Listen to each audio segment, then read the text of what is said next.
I got called Sir the other day at the Apple Store, which is not all that unusual. It's a little less usual now that my hair's a little bit longer, but back when I had it really short, and then my uniform in the summer basically is camo shorts because I can paint in them. I work in the yard. They're durable. I mean, I'm only asking for it. A white T-shirt and my cap. So, if you look sort of peripherally, I can see that. And a lot of people, if you go to a store and they're just sort of, "Can I help you, sir?" They don't really. And then when they look up, it's that look of horror when they realize that they've made a mistake, and it's kind of funny actually. But I feel bad for them at the same time. So I am not embarrassed for me so much as I am for them. Because I know that I can almost see it in their head. They're like, "Holy crap, how do I get out of this?" Shit. Yeah, so it's some people play it off better than others. Some people end up making it worse, overcompensating. The guy last week called me sir from behind, which I was a little taken aback by because I'm like, the back, I mean, my hair's longer, right? I mean, it's not, I know I'm not the most feminine person.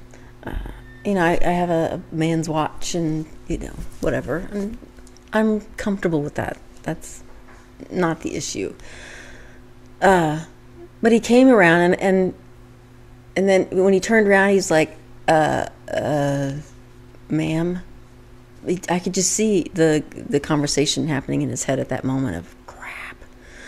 So I think in what was going to turn into just sort of a walk by, can I, do you need anything? It turned into this whole, let me delve into you personally because I'm really interested kind of conversation, which I thought was a little weird because, he just wanted to get all involved in my business. And, that's fine, I guess.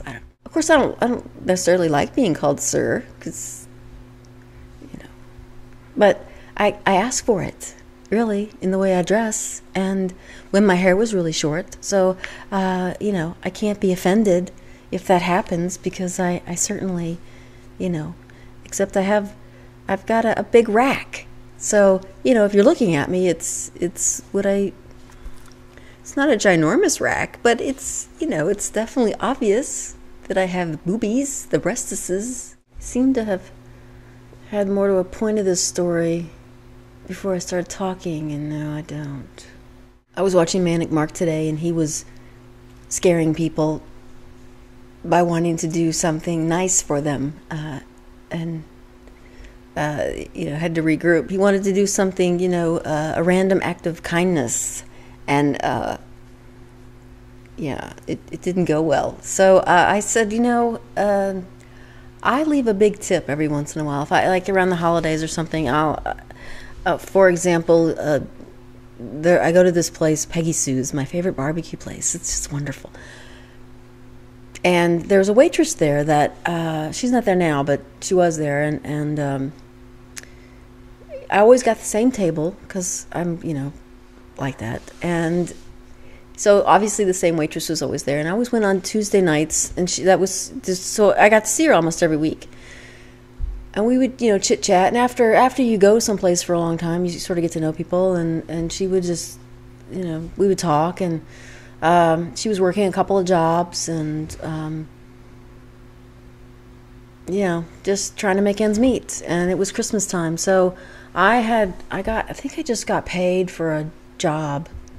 I had some extra cash in my pocket, and so I left her. It's like a $50 tip, and I got up and left her. And the next time I came back, she, had to come and say thank you and say, why me? Why would you do that for me? I'm like, well, you're nice and this, that, and the other, and I wanted to do something nice. It's the holidays, and she said, it couldn't have happened at a better time. I'm divorcing my husband, and I was wondering how I was gonna, get Christmas for my kids, and it was only $50, but it was a huge help to her, and the timing was right, and I felt really good about that. And so every once in a while when I can do something like that, I try to just Because I think it's nice, and not even at Christmas time. I just every once in a while will leave a big tip for somebody if I feel like I've got a little extra cash. So I know I'm kind of tooting my own horn, but I think that it helps everybody. It helps you. It helps them. It's good karma. Today, Michael McMusing was talking about he's not cutting his hair until I cut my hair. And I was thinking about cutting my hair short again, not perhaps as short as I had it before, although that does sound appealing because blow drying my hair every morning sucks balls. And if I don't blow dry it, you don't want to see it. You really don't. Now that Michael said he's not cutting his hair till I cut mine, makes me want me to grow my hair out longer. Just to see how far he'll go.